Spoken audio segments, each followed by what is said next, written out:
A man chooses, a slave obeys. Welcome to the Ethics in Video Games podcast, where we explore issues at the intersection of ethics and video games. What follows is a series of graphic, interactive scenes that we can't show you.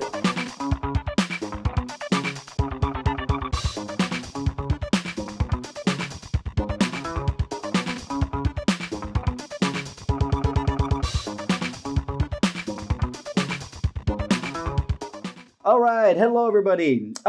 Today's episode is going to be on a topic I'm honestly really excited about. It's a topic so important. Andy and I devoted one of our first episodes to it. If you haven't seen the Gamer's Dilemma episode, which really kind of touches on this topic, go check it out. It was our fourth or fifth or sixth episode really early on. Today we're going to go far beyond that. Our guest today is Chris Bartel, a professor of philosophy at Appalachian State University. His research interests primarily lie in aesthetics and ethics, and he mainly focuses on video games, the philosophy of music, and media ethics. Man, I gotta say, that sounds like some really fun philosophy to do. Oh, cool. Thank you. All right. He's the author of Video Games, Violence, and the Ethics of Fantasy, which comes out this very month. January 2022 is when we're recording this, and it's actually very unusual, Chris, but I think your episode is actually going to make it this month. To this month. Fantastic. Yes. Good. Okay. All right, Chris, welcome to the show. Thank you very much. I'm so excited to be here. All right. Our conversation today is going to be more philosophical than usual, which is great as far as I'm concerned. We have, guests from a whole lot of disciplines, academic and non-academic alike. And here we're going to look at the topic philosophically. And it's just that you can't get into a lot of this stuff without some philosophical precision. And that's what's really kind of nice about philosophy. It gives you clarity and precision. That said, we're also going to make sure it's easy enough for everybody to follow. And Andy is our game designer and non-philosopher. Please let us know if we ever get too abstract here. And Chris, let's try not to. Okay. Fair enough. And, I think I tend to be a fairly imprecise philosopher anyways, so that's okay. Great. We'll see what happens. Okay, so I want to start with this. So this is all essentially coming out of your book. In your book, essentially, you're looking at the ethics of fantasy, which is really cool. So the first question that comes up is really kind of when you do your book description. I can't pass this up, right? I got to ask. You ask, is it ever morally wrong to enjoy fantasizing about immoral things? Yes. And it's such a cool question, because the first thing that I ever thought of when I think of fantasy, immediately porn is what I'm thinking of. And rape porn fantasy is, immediately was because that's such a common fantasy. And notice you're fantasizing about something, and there's a question of whether that's immoral or not. Now, we can talk about that with video games, with a game like Rape Play or something like that, where you do that in a game. Let's start with what you have in mind when you ask that question about video games. What sort of things do we enjoy fantasizing about in video games that might be immoral? Yeah, that's a great question.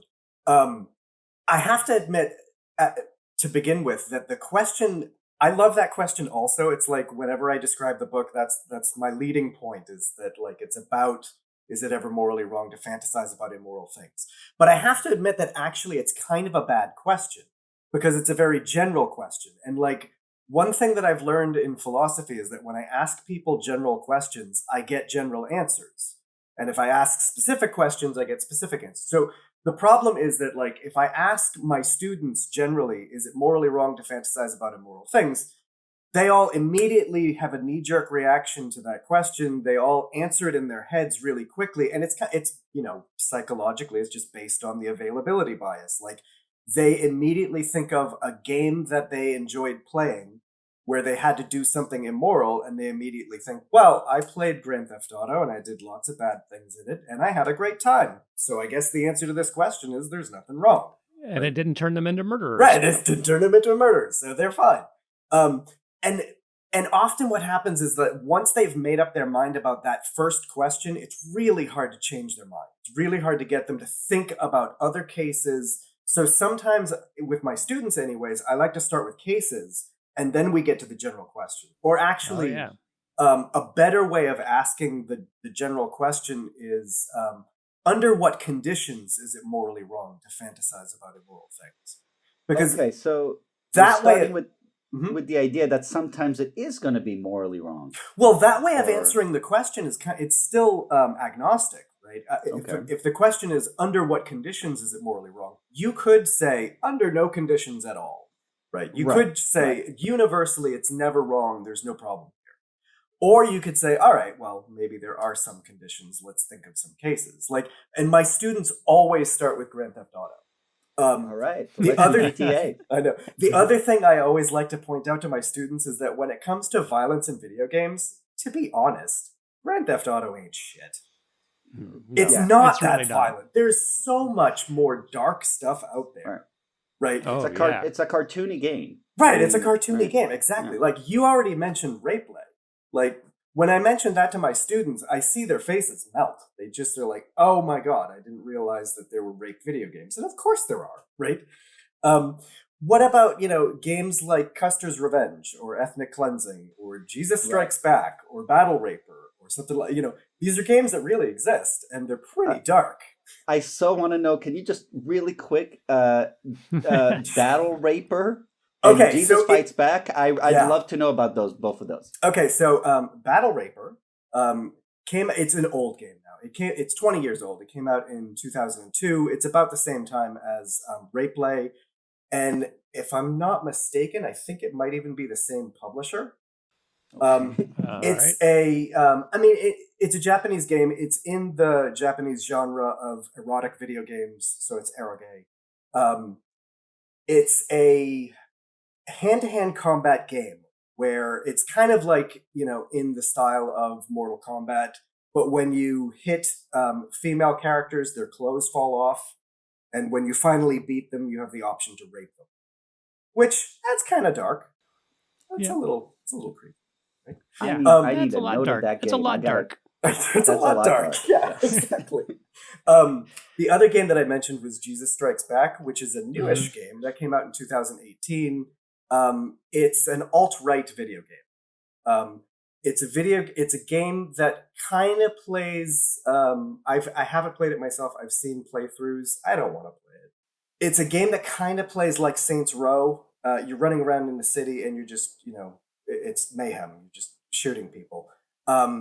You get to play as either Donald Trump, but the clever thing about it is that it's not spelled Trump. It's spelled with an O so that it's ironic, I guess. All right. The characters that you can play as are like, you can play as Donald Trump, or you can play as Hitler, or you can play as Vladimir Putin, or you could even play as Jesus. So you're running around in a white robe and, Jesus hair and everything with a gun. And your job is to try to massacre as many liberals, transgender people, racial minorities, and feminists as you can. Which, it's kind of dark. Kind of really dark. Again, Yeah. like I think that the darkest part of it is that they've got their heroes mixed up with their villains.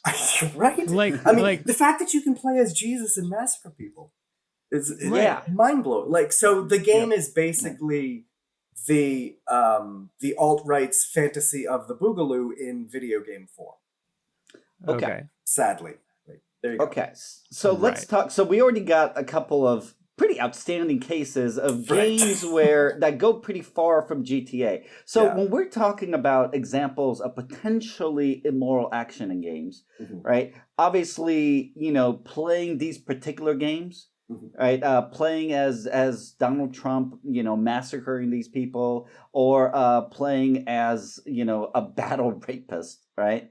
And Ethnic Cleansing you mentioned is exactly what it sounds. I mean, it's a white power game where you literally, kill all the brown people and black people and their Jewish overlords, right? Okay, so are these the kinds of cases you have in mind? Mostly, but I also want to just add, while we're talking at the level of games, there's also, you can talk at the more individual level of specific things that people do in games. Like, it's not just about specific titles, but there are things that you can do in games that the game allows you to do, the game might not be necessarily designed for, but you can do it anyways, and you can question whether that's morally permissible. Like, think of teabagging, right? Right. Okay. You can do it. Do you have to do it? You Right. can do it. Or think of games where you can move the camera perspective so that you can upskirt female avatars, right? Okay. I love that, some recent games have changed the way that the camera moves so that you can't upskirt anymore. So like Horizon Zero Dawn, you can't upskirt Aloy.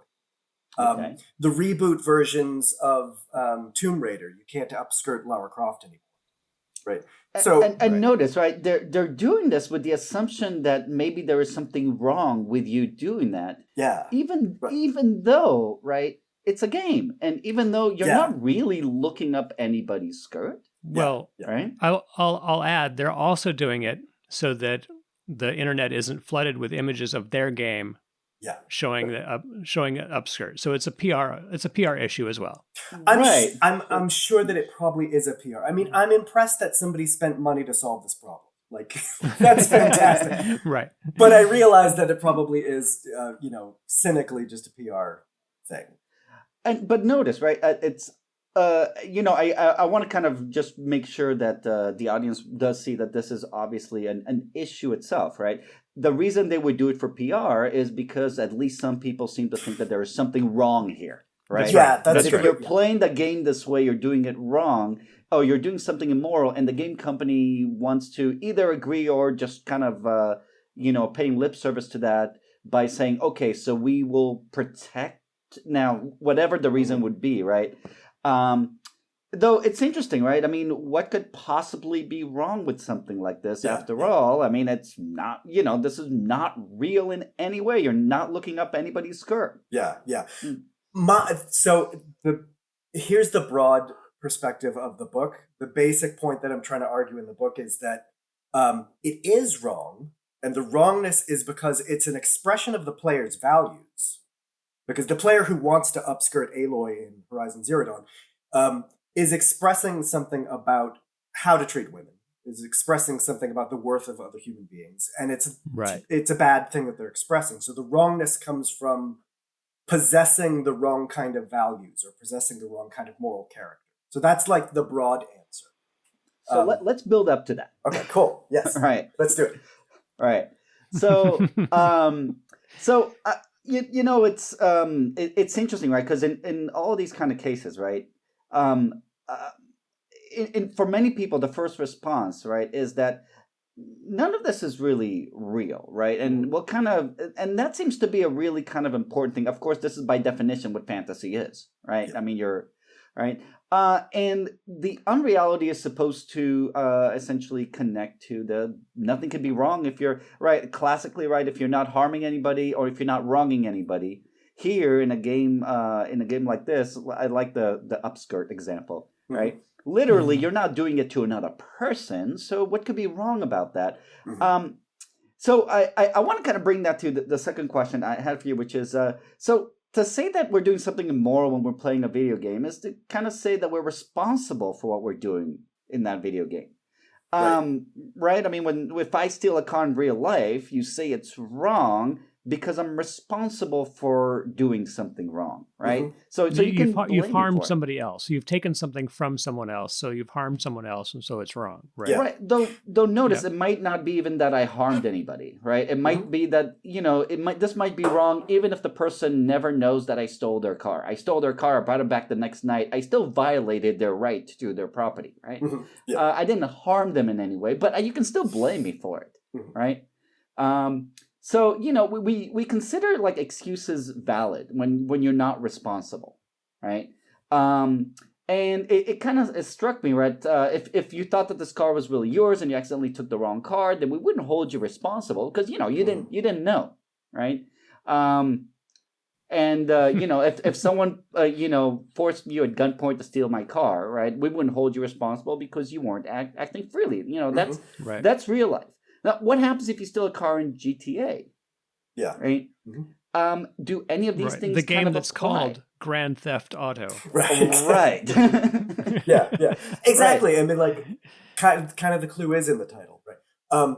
One thing that I think is really interesting about games is like, we love games. When we talk about games, we talk about the freedom that they give us. And that's like one of the key selling points that lots of people go on about, is that you have this freedom to express things, to become a different person, to experience new things.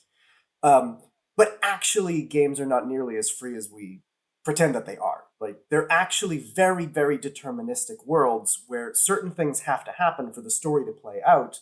And even when you're playing in a big sandbox game like Skyrim or something like that, the game constrains really tightly what you can do and what you can't do. Like Grand Theft Auto, I can run people over, I can steal everything that's not nailed down, I can kill anybody that walks by me, but I can't give up the thug life and go to community college, right? I can't do that. Right. The game doesn't allow me to do. So I don't really, there's certain freedoms that I don't have.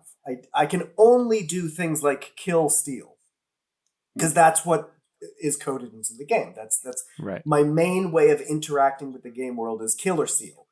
I can't help. I don't have the option to give to charity. I don't have the option to, I don't know, start an animal rescue, farm. I can't do that, right? You can't even steal from the rich and give to the poor. Right, exactly, right.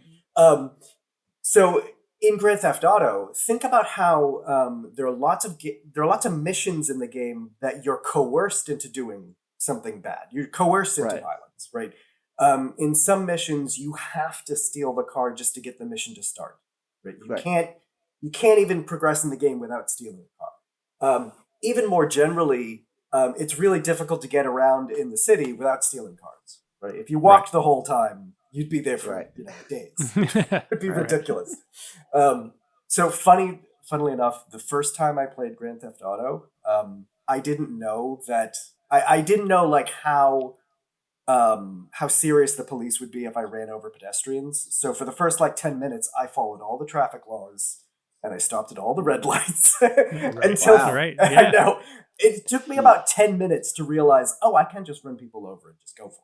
So I did. Yeah. Right. Now, now everybody has to get out of my way. On the one hand, it's a nice kind of example of the things that you are forced to do versus because to be held responsible, we have this idea again that you're acting freely and you know what you're doing. In your situation, as you're thinking, should I speed past the red light or should I run over pedestrians, right? It seems that you could make that choice, right? Though later on, there are missions, when you go on missions, there are lots of things that you can't choose about. And again, let's go to Battle Rapist or Battle Raper. Battle Raper. Yeah. I have a feeling I'm going to be talking about that game for a long time to come. It really got my imagination, right? I don't think you can find that game in the US. I bet you can find it online. I mean, I don't think anybody needs to, right? I'm sure it'll be available somewhere. It's got to be somewhere. If one dug deep enough. I'm good with the concept. All I need is the concept. Right. But notice, in that game, I'm assuming that's the whole game, right? You fight what is a sexualized figure. The more you beat her up, the more her clothes fly off. Right? Yeah. That's it, right? You don't have any other choice in the game. That's what the game you have is the only choice the game or not. Exactly. Yeah, the only choice you have is to play or not to play. That's it. Right. And sometimes some of my students get really mad at me and they stop me at this point and they say exactly that. Like, if you don't like the game, don't play it. And that's fine, but I'm really interested in what happens when I do play the game, like the moral issues that do come up. It can't be the case that just by playing the game, I therefore endorse everything that happens in the game. Like, of course I can play a game and feel conflicted. Yeah. Of course I can watch a movie and hate part of it and it's still my favorite movie, right? I can be conflicted about the way that they treated this actress in the filming is terrible, but this is one of the great movies, right? Of course I can feel conflict. Right.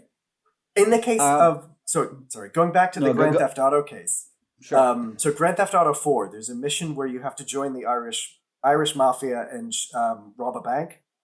Right. It's I forget what that mission is called. Oh well, it's the Irish mafia robbing a bank mission. And when you do the mission, of course the robbery goes badly, and the police show up, and you have to shoot your way out. And the first time I played the game, I really felt uncomfortable about shooting the police. I really didn't want to do this. I tried to stealthily sneak out, but I realized quickly that I have to lead all of my teammates out of the bank in order to complete the mission. So I was coerced effectively into shooting the police, something that I really didn't want to do. So I felt like this deep conflict of like, I really don't want to do this, but this is a game that I want to enjoy. And there's so much else about the game that I want to play. So I'll just put my head down and get through this mission and then carry on with what I enjoy about the game. That's the kind of case that I think is really interesting. It's like, where games actually really do constrain our freedom so much that I am being coerced into things that I don't really want to do. Right. Right. Yeah. You have this, and you make this distinction between doing things as a willing or unwilling player. Yeah. Right. And I think it's a really great distinction. Right. Can you tell us about that? Sure. I guess we could connect it to. Well, let's just start with what is this difference between the willing and unwilling player? Sure. The willing player. Let me start with the unwilling player. That's what I was in this mission of Grand Theft Auto. So the unwilling player is somebody who grudgingly performs an action, even though you don't want to perform the action. There might be other things that you want to do in the game, and you really enjoy the game for lots of other reasons that I want to get back to those things. But this particular thing I don't want to do, and yet I can't get back to the things I enjoy about the game without doing this particular thing. So I'm grudgingly, unwillingly going through this action. That kind of person, the unwilling player, I think is phenomenologically really interesting because the way that they experience the game is they have this experience of a discrepancy between what they want to do and what the game is demanding. Think about cases in games where you have to choose which of your two NPCs die, and you love both of them. Like, this is my crew. I don't want any of my NPCs to die, but I have to choose one. Like, I feel this conflict of like, this is not the way I want the game to go, but I have to choose one. Right. So there's this discrepancy between what I want to do and what the game forces me to do. The willing player, on the other hand, is very different. The willing player is doing in the game exactly what they want to see done in the game world. So that person never experiences any kind of discrepancy between what the game is demanding and what you're allowed to do. And, in most games, most of us are willing players. Like when I play... Yeah, let me ask about that, because there seems to be there might be a third category of people. Like, I'm willing to do this because that's what the game is about. Like, I'm a player. Yeah. I have put I have put myself into that magic circle so deeply that my own morality is not really even there. I'm just doing whatever the game wants me to do, and I'm fine with that. Yeah, that's really versus another person who's like, yeah, I get to shoot cops. Yeah, exactly. It's my favorite mission because I get to shoot cops. Right. Yeah. So to add to that, Chris, let's go back to the what was the Jesus game? Jesus Strikes Back. The Jesus Strikes Back game, right? And I might just play that game as someone who just wants to know what it's like to be in that position. Yes, and right, and still want to get myself into the game and do everything that the game wants you to do because I want to, while playing the game, identify with the game. But ultimately, right? Yeah, I think that's a horrible idea. I think you're probably right. Like, maybe I was... So in the book, I say that there are two players. There's the willing player and the unwilling player. But you're probably right. There's probably a third kind, right? There's probably a fourth as well. But I see your point. So, like, when most of us play games, if most of the games that we played, we were unwilling players, we wouldn't play them, right? We would put them down and we would go do something else. Most of the games that we play, I'm mostly willing to do everything the game asks me to do. Like, when I sit down and play Clash Royale, I want to play that. I want to get into a battle. I want to knock down people's towers. That's what I want to do. But I think you're right. Like, there's a third kind of player, the person who is kind of agnostic, right? Or imagine a video games journalist who's assigned the task of, you have to write an essay about Jesus Strikes Back. Sorry about that, but you have to write, we need this essay. Right. Please go play this game. So they would be a begrudging player throughout. So would that make them a third kind of player, or are they just an unwilling player throughout the entire experience? That one seems like an unwilling player, unless they genuinely want to get the experience. Right? Yeah, Which I think is where Andy was kind of going with it. I don't know, Andy, maybe not. Yeah, no, no, maybe this I was an talking about additional one. the eager player. The eager player. I was talking about the So here's where I thought you were going with this, Andy, is that like one of the think about fiction broadly, not just video games, but movies, novels, poems, music, fiction broadly, music that tells stories anyways. One of the things that we love about fiction is when a work of fiction can put us into the perspective of a life that we would never live, of a life that we would never experience. Like, why do people love Walter White so much? Why do people love The Sopranos? Why do people love Dexter so much? Because what the fiction does is it puts you in a world that you'd never really live in. But that kind of person, I think their perspective is very different from the willing player or the willing view. Imagine a person who really, really does identify strongly with Dexter. Like, I could see myself becoming a serial killer, a vigilante. Right. Yes. Right. Okay. Or I watched this because I've always wanted to be a serial killer, and this is really the only way I get to live that out. Right. It's like the extreme vigilante fantasy, with added serial killer elements. But if that's what you're going for, that's the show for you. So let's go to one of the examples that you have, because I remember. So you have this example of GTA 5 and torturing someone as Trevor. Yes. And I remember that scene like really well. I think anybody that played GTA 5 would very clearly. It's one of the big scenes that stands out, and it's the only time in that game when you really have to do something horrible. Yeah. Right. And I hated it, but I played it through because it was part of the game. I didn't want to quit, but I never thought of myself as torturing anyone. Right? Trevor did it. Right? I mean, I just went along. Yeah. Right? Even though, of course, I'm playing Trevor.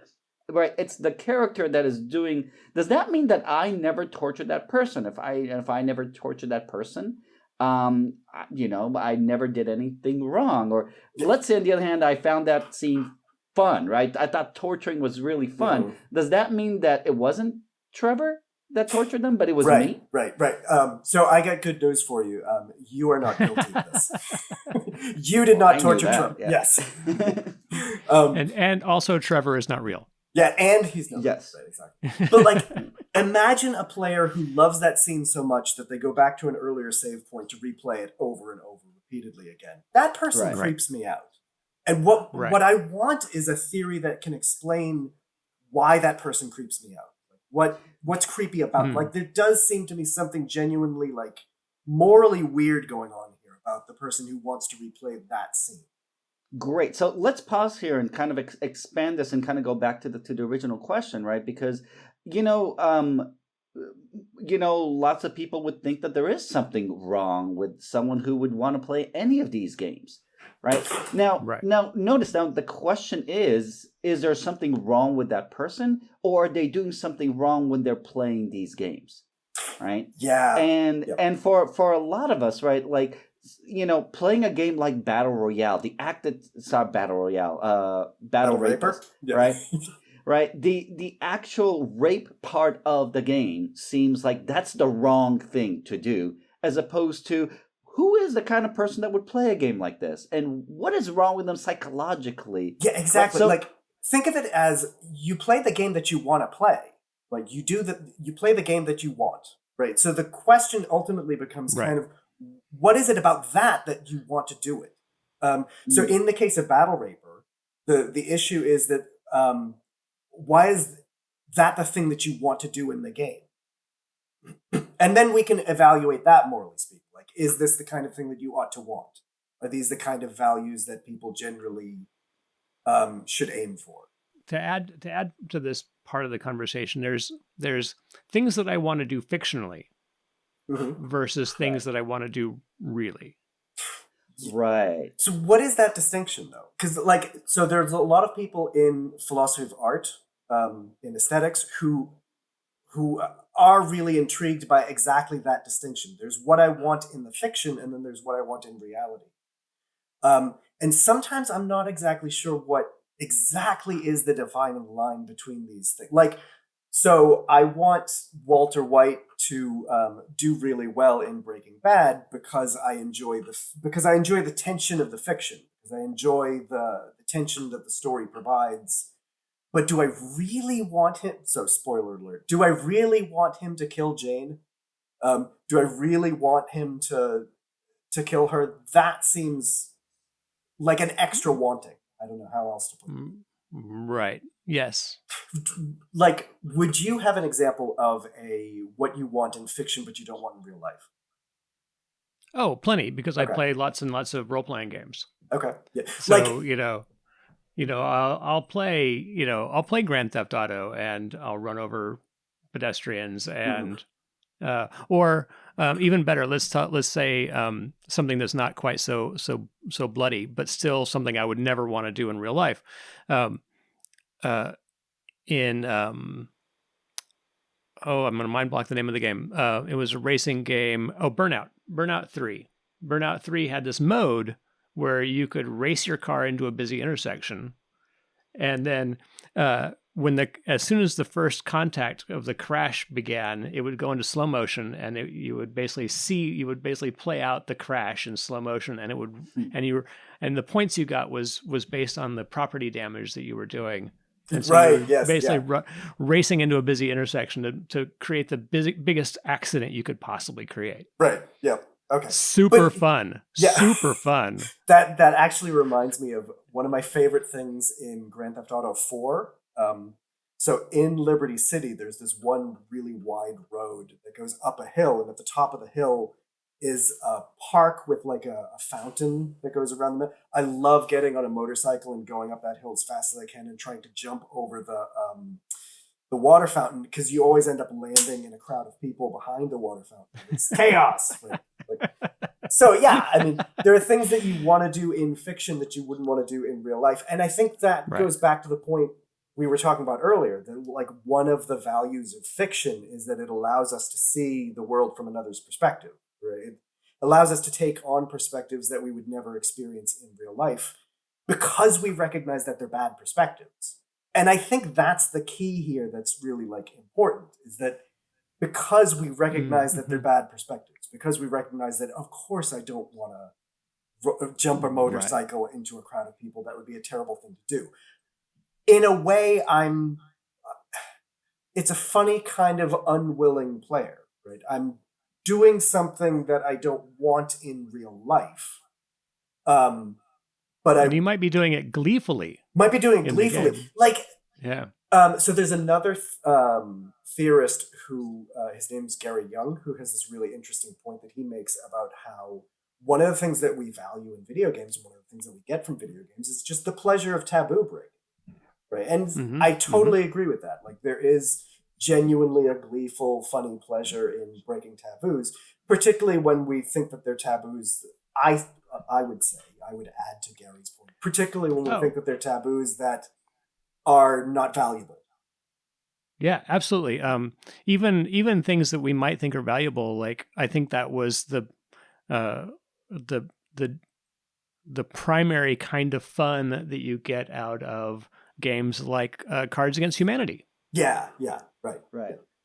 Or a game like Postal, right? Or Postal. Postal. Right. All you have to do is go to the corner store and get some milk, right? But there are all these guns lying around, so you may as well. All right. So let me go. Man, I did want to kind of ask about this idea of the difference between a game and something like a film or a TV show, right? Whether that does matter, right? So if you're watching Walter White Breaking Bad and you're enjoying what he's doing, how is that different than you playing? Obviously, the interactivity of game and the agency that games give you seem to really kind of matter here, right? Enjoying, it's interesting what it means to enjoy torture scene in a movie versus enacting a torture, right? Right. Scene. I don't know what the right word to be. Torturing someone. Yeah. Well, Right, but again, torturing someone. If I'm torturing someone in a game, it directly seems to imply that I am doing it, not that I'm directing a character to do something in a fictional setting. okay, so here I want to break in here just Mhm. because I think the game design and the game designer at this point matters. Mhm. There are torture scenes that have made me not watch television shows, or not watch not like turn off movies because they're just presented, and that's the choice of the director and the filmmaker to present this in a way that's horrifying Mhm. and too much for me. But then there's the great torture scene in Reservoir Dogs, Right. which is a joy. What? You know? Yeah. I mean, and it's about the choices that the director makes in the way that it is presented. Mhm. Yeah. And so I think that's an important part of this conversation. Like, we can't just talk about a torture scene Sure. without saying, like, well, how is this torture scene presented? Is this presented to be horrifying, or is this presented to be a joyous, like a ridiculous and awesome moment? Right. Yeah, yeah. Context matters and the reasons matter, right? So in GTA Mhm. 5, I mean, they're torturing someone in order to essentially, I can't remember. I mean, but money and power is going to be essentially always the and goal. sorry to interrupt you. And part of the context of the GTA 5 torture scene is that just a few years before GTA 5 came out, we had the revelation that American forces were torturing people in prisons in Iraq. Right. Right. Right. So I wouldn't be surprised if the designers had that in mind. They, waterboarding is one of the things that Trevor can do in that scene. Right. I would Right. be totally shocked if they were blind to that idea. Like, there's got to be that was put in. And as you said earlier, it's like the one thing you do in GTA 5 that actually is like icky, gross. This is really on the edge. Right. But if you watch 24, that's the way Right. he gets all of his information, and he saves Exactly. saves the U.S. Right. Yeah, exactly. Yeah. Right. Thinking about it from the designer's perspective, I want to talk about an old game, Call of Duty Modern Warfare 2.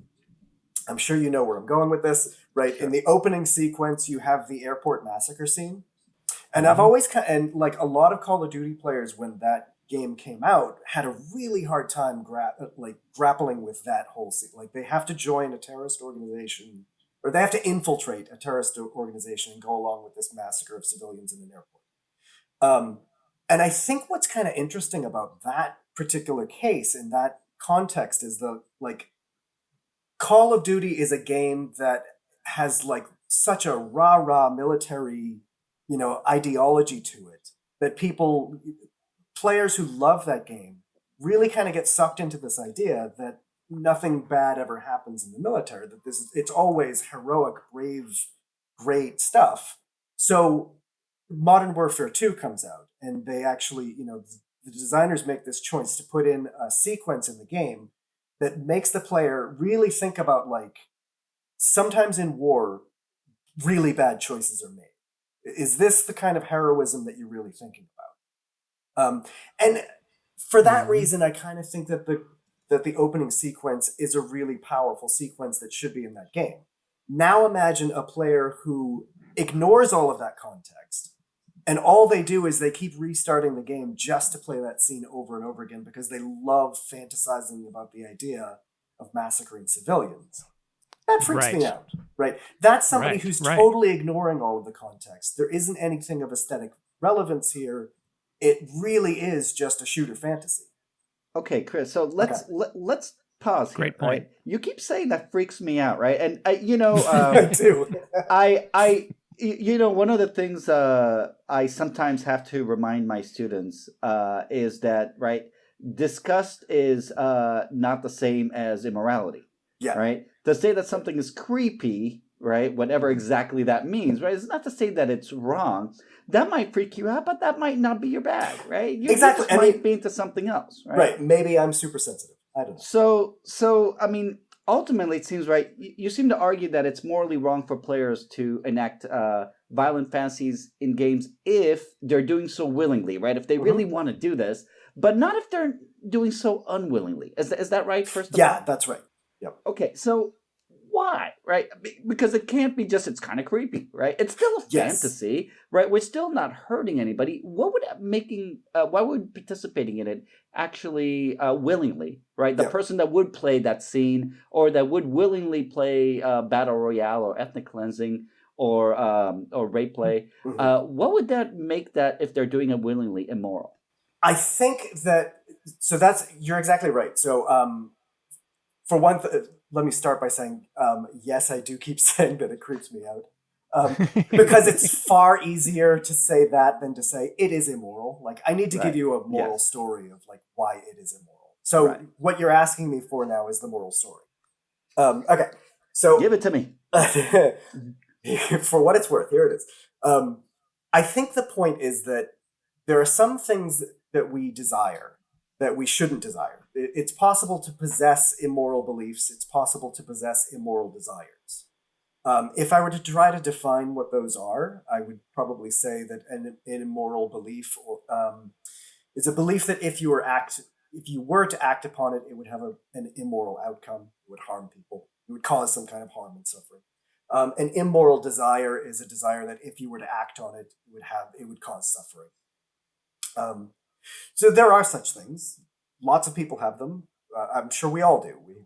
Many of us possess things like immoral desires. And for the most part, we try to suppress them, right? And for the most part, that's a good idea. Like you should suppress desires that are immoral. You shouldn't really give in to them. You shouldn't try to cultivate them. But I think that what we do in fantasy is that we use fantasies as a way of cultivating desires, whether they're good desires or bad ones. Like you can cultivate moral desires just as well as you can cultivate immoral ones in a fantasy. Like the simple case would be, let's go back to thinking of porn. That's exactly what a porn fantasy is for. When reality doesn't give you what you want, you can turn to fantasy. And I don't think that what happens in that case when we turn to fantasy is that, like, a lot of players try to dismiss violence in games as I'm just blowing off steam. Right. But I don't think that's what we actually do. I don't think we really blow off steam. I think what we do is we reinforce and cultivate a desire that, like, think of in, here's a icky example, but think of in porn. You don't turn to porn to rid yourself of the desire. It's not like the desire is now gone. I mean, maybe you're less frustrated, but it's not that the desire goes away. What it does is it reinforces the link between this really is what I want and I can get it in fantasy. So let me bring this back to let's bring this back to the Jesus Fights Back game. Yeah. Right. So in this case, I'm going to play this game. I have this fantasy of going out and I've been listening to OAN, or Fox, and and I just can't stand these liberals and trans people and feminists. I so want to go kill them, but instead I'm going to go play this game. Yeah. Now in this game, right? Are you saying that I'm cultivating? Is it that the more I play this game, the more substance my belief that these people are vermin worth killing substantiates, or that my desire to kill them gets stronger because I'm playing these games? Are you going to go that far? I'm afraid I think I might. I think I probably would go there. Because, I mean, for the sake of this podcast, let's go that far. Let's see how far we go with it. Yeah, it's you're in a weak record, right? You're exactly. You're not writing anything down. Yeah, right, exactly. I mean, here's what doesn't like taking the case that you just gave, right? So you've been listening to a whole bunch of alt-right media, and you really hate these liberals, and you do really want to go massacre them. So you play Jesus Strikes Back to kind of feel that idea. Does the desire go away after playing the game, or does it just reinforce the idea that, yes, I've been right all the time? These people suck. These people deserve whatever's coming to them. I think it's the second thing rather than the first. I don't think that the desire goes away. I think the idea that we blow off steam is kind of a myth. And I don't think that there's a lot of empirical evidence that there is such a thing as blowing off steam, at least not in that respect. Right. I sort of feel like we're getting into the psychology of it Absolutely. now, and I certainly don't have a leg to stand on to speak about the psychology of it, except to say that that we had another episode a ways back about I think it was the Gamer's Dilemma episode where we talked about pedophile. Thank you. Who do feel like when they have these opportunities to do this fictionally, it does relieve their desire to go do it in reality.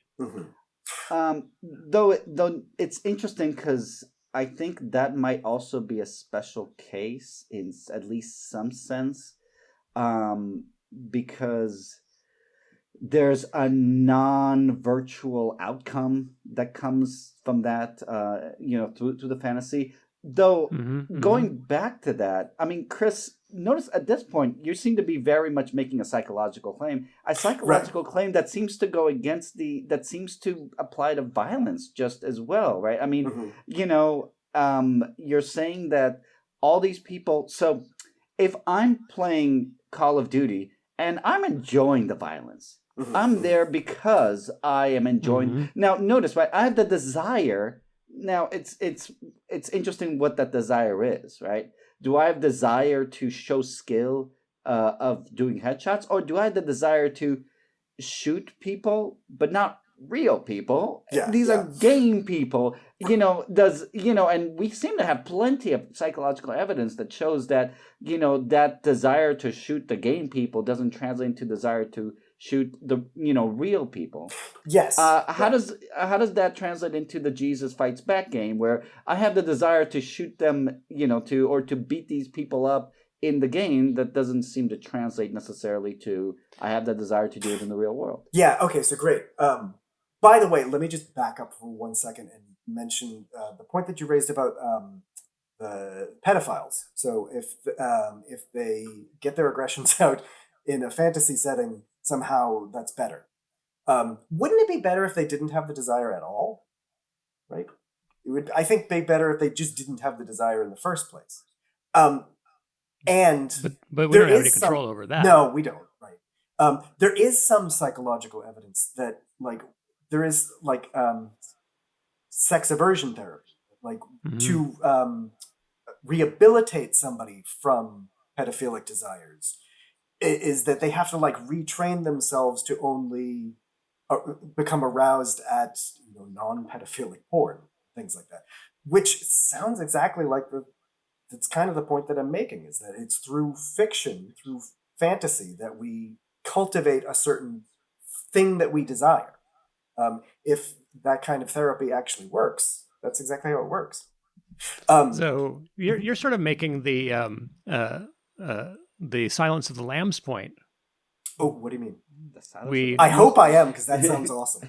What does he tells Clarice? He says, we want what we see every day.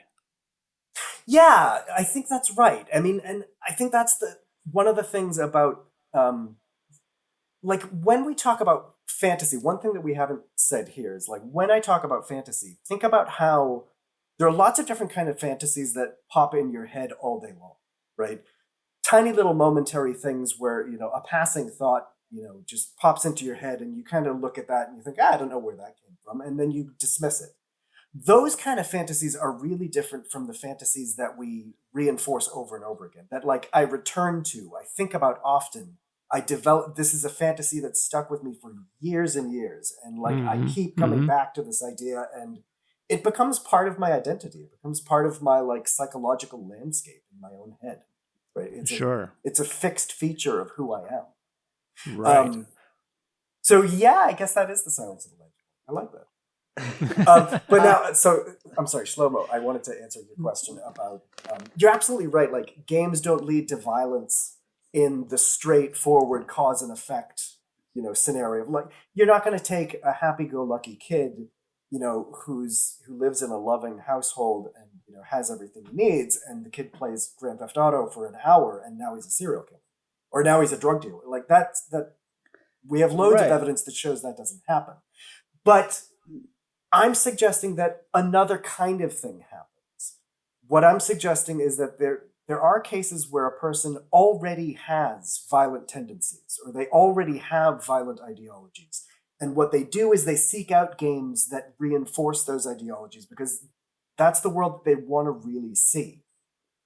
For another kind of case, think about sexist video games. Like, we might think that violence in games doesn't cause people to become violent, but funnily enough, I think most people's intuition is that sexism in games really does cause people to adopt sexist beliefs, or at least reinforce those beliefs. Now, I bet that the kind of person who likes to play games with sexist content is the kind of person who's already comfortable with, sexist ideas.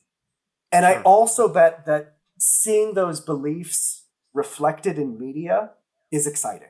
Like, all of us want to see ourselves in media. All of us want to see ourselves reflected in the movies that we watch and the TV shows that we enjoy and the characters that appear. And it reinforces that this is valid.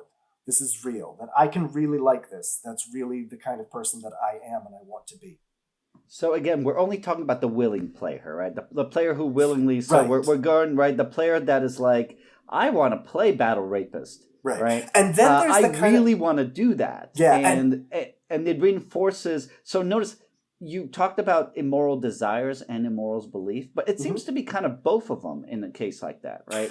Your immoral desire, right, to have this kind of violent sexual fantasy, and your immoral belief that, and there we go into whatever kind of sexist beliefs you might have.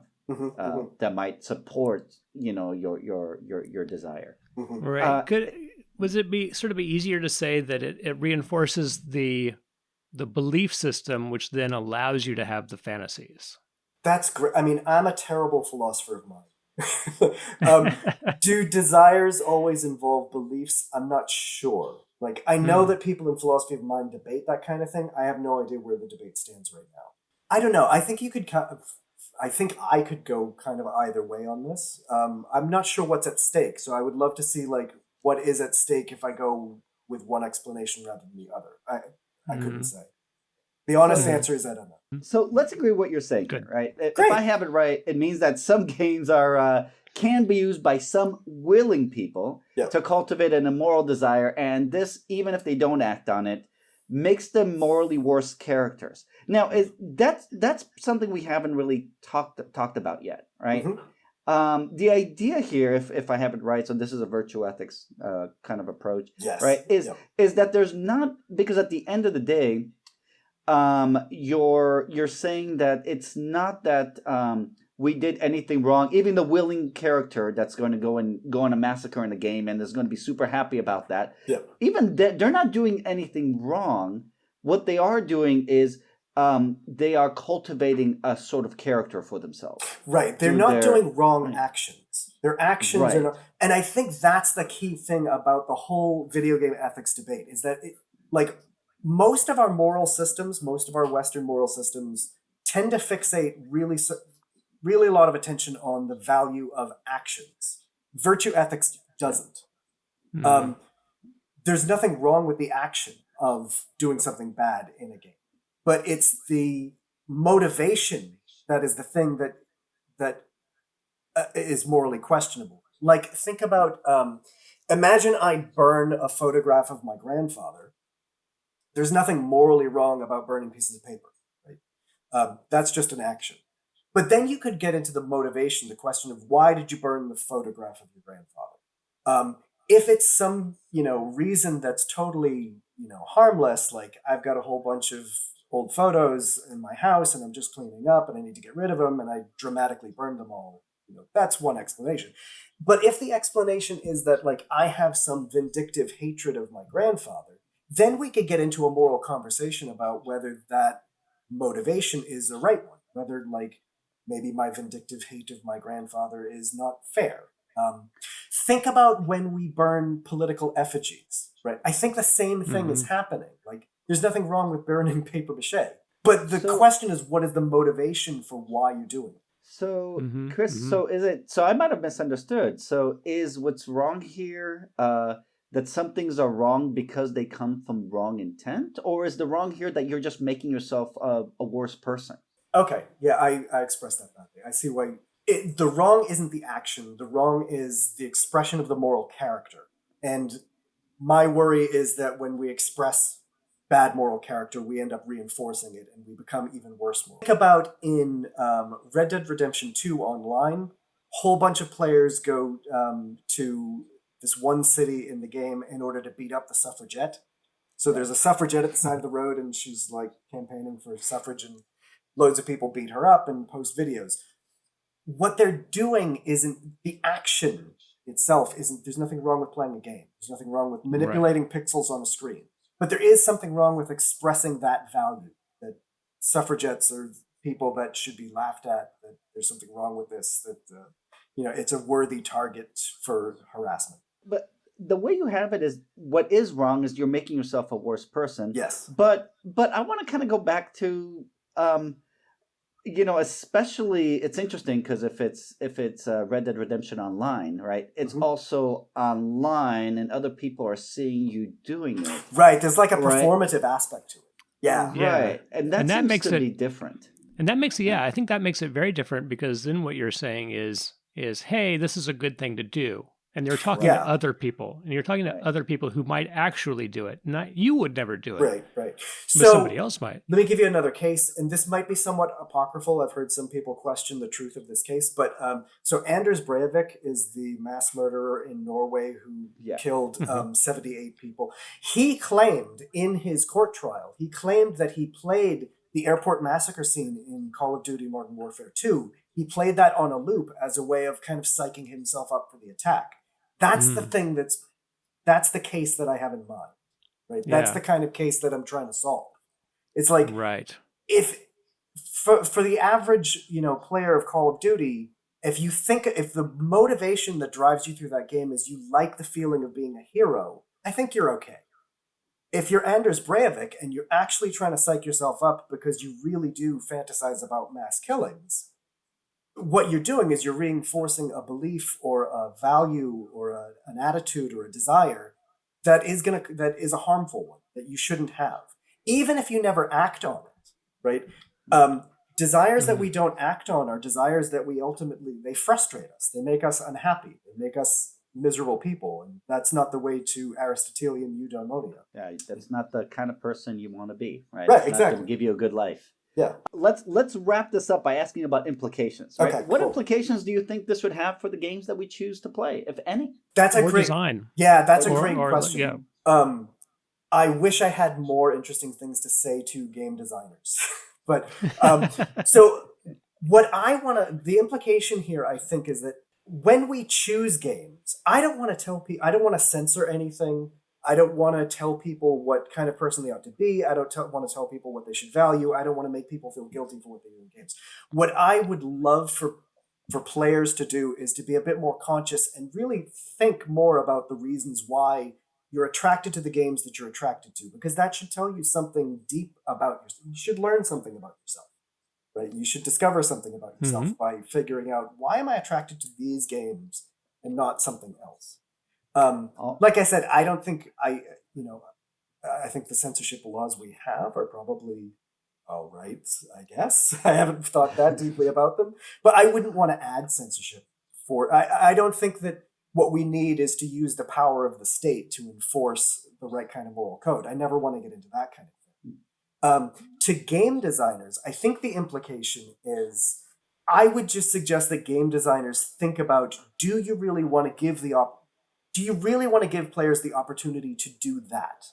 Like, think about in Red Dead Redemption Online, where you can beat up the suffragette. That was a choice. That was a design choice to make the suffragette attackable. She didn't have to be. Like, there are characters that you can't attack. You can shoot at them all day long and nothing happens, right? But the choice to make her attackable is itself a choice. Right. For game designers, They should just assume that if there is a creepy, sleazy, gross way of playing your game, then somebody's gonna find it. Of course somebody's gonna find it. And then you just have to make the decision of like, is this really what you want people to find? Is this the thing that you want people to have the opportunity to do? All right. Good podcast. Andy, Chris, our guest was Chris Bartel, professor of philosophy at Appalachian State University. All right. Thanks, Chris. Play nice, everybody.